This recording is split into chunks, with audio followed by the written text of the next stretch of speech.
Good morning, students. Today we will be discussing about the Hirudinaria granulosa, commonly known as Indian cattle-leech, part second, in which we will discuss about the divisions of body in Indian cattle-leech and the body wall in Indian cattle-leech. Myself, Balram Sai, Assistant Professor in Zoology, Government Dunga College, Bikaner. Divisions of body in leech. The body of leech is composed of 33 somites and is divisible into following 6 regions: cephalic or head region, preclitellar region, clitellar region, middle region, caudal region, posterior region. Cephalic region segments from 1st to 5th, preclitellar region 6th, 7th and 8th segment, clitellar region 9th, 10th and 11th segment, middle region starting from 12th to 22nd segment, caudal region from 23rd to 26th segment, posterior sucker from 27th to 33rd segment.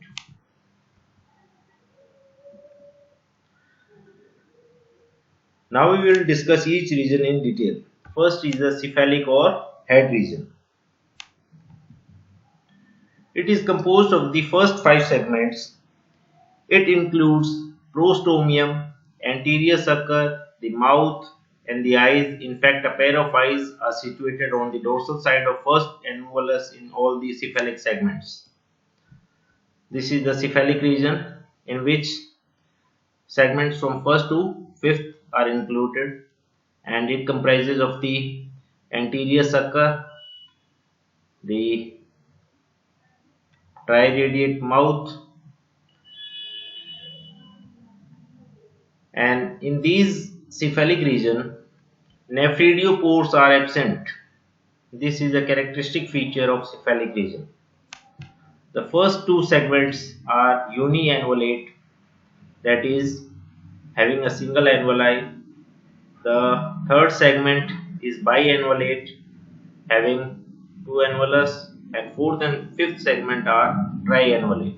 So cephalic region, in brief we can say, are having the first 5 segments, nephridiopores are absent, and it includes the prostomium, anterior sucker, mouth and the eyes.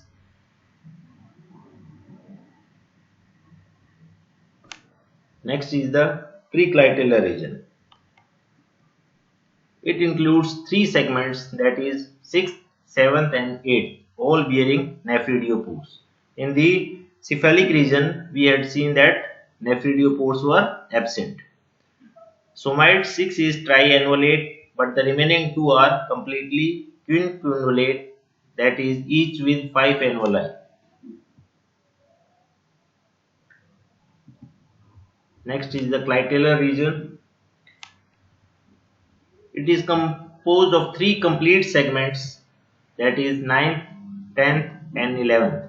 Complete segments means each segment is having 5 annuli.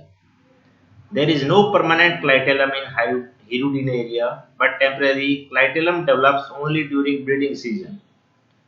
This region possesses glandular wall. Nephridiopores are also present in this region. The male and female generative apertures are situated mid-ventrally on the 10th and 11th segment respectively.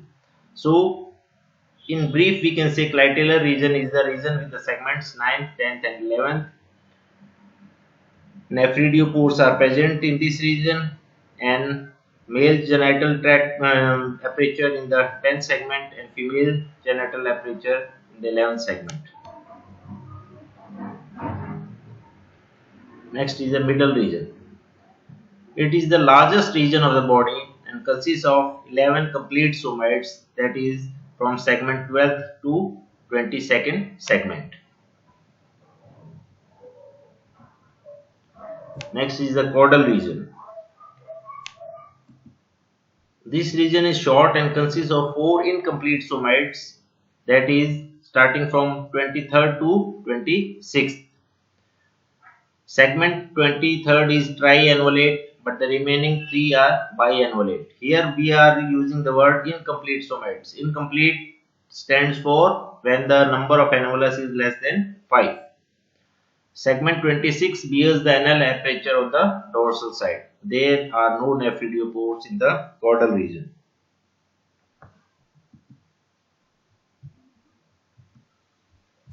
Next is the posterior region.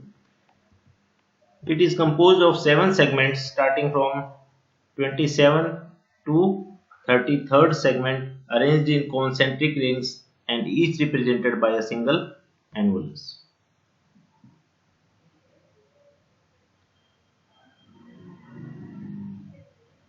Next is body wall in leech. The body wall consists of 5 layers, that is cuticle, epidermis, dermis, muscular layer and botryoidal tissue. This is the thyroidine area, TS, transverse section of the body wall, in which you can see the cuticle, epidermis, then the dermis, then the muscular layer consists of circular muscles, oblique muscles, longitudinal muscles, and last is the botryoidal tissue. Each of these will be discussed in details in the upcoming slides. Cuticle. Cuticle is the outermost thin, delicate, transparent, colorless and moderately elastic protective covering. It is thicker slightly on the dorsal surface than on the ventral surface. It is perforated throughout by which epidermal glands open out. It is secreted by the underlying epidermis and is cast off in the form of thin transparent spreads periodically. Next is the epidermis. The epidermis is a single cell layer of hammer-shaped cells. Some epidermal cells form several kinds of unicellular, tubular, and pear-shaped glands. The gland cells are sunk into the dermis. They secrete mucus which covers the body.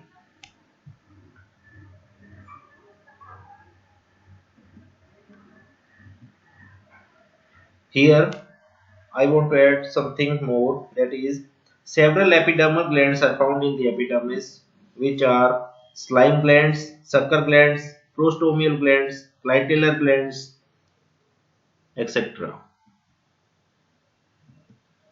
Next is the dermis. Below the epidermis is a dermis made of connective tissue with muscle fibers, capillaries, fat and pigment cells. The gland lies in the dermis but open on the surface. This is the longitudinal section and this is the transverse section, in which you can see the cortex, the nucleus, and this part is the medulla part.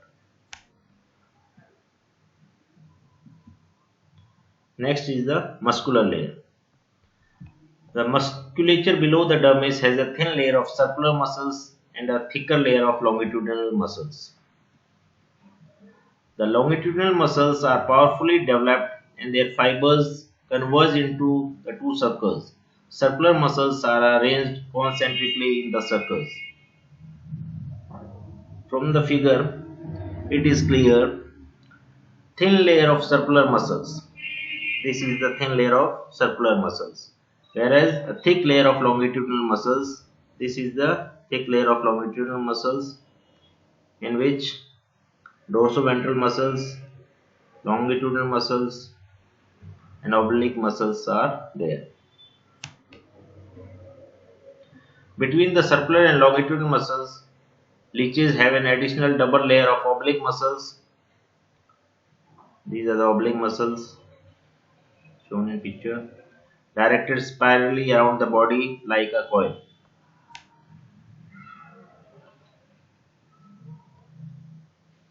Last is the botryoidal tissue. The mesenchyme of leeches is a characteristic botryoidal tissue made of pigmented and richly vascularized cells which are large and arranged end to end. The cells contain a dark brown pigment and have intracellular branching capillaries filled with fluid.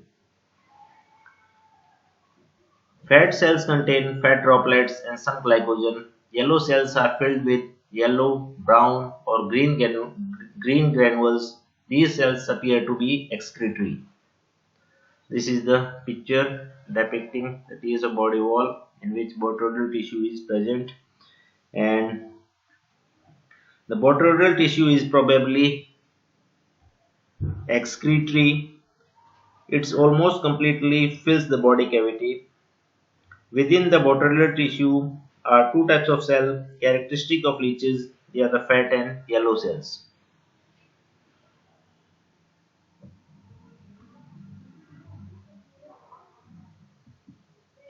Next is what are the functions of the body wall in leech. It protects the internal delicate organs from mechanical injury.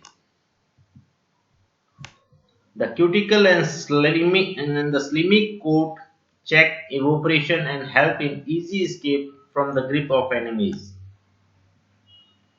It is richly supplied with hemocoelomic capillaries, hence respiratory function. It is sensory due to presence of various types of receptors on it. The gland cells present in the wall of prostomial segment secretes plugs of the ootheca.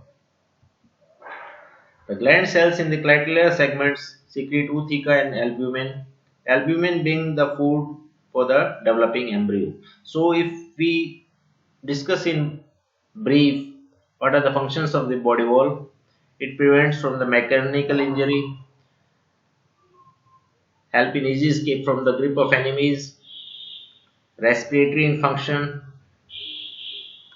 also sensory due to presence of various types of receptors, and gland cells are present which help in the to secrete plugs of the ootheca and also as the food for the developing embryo.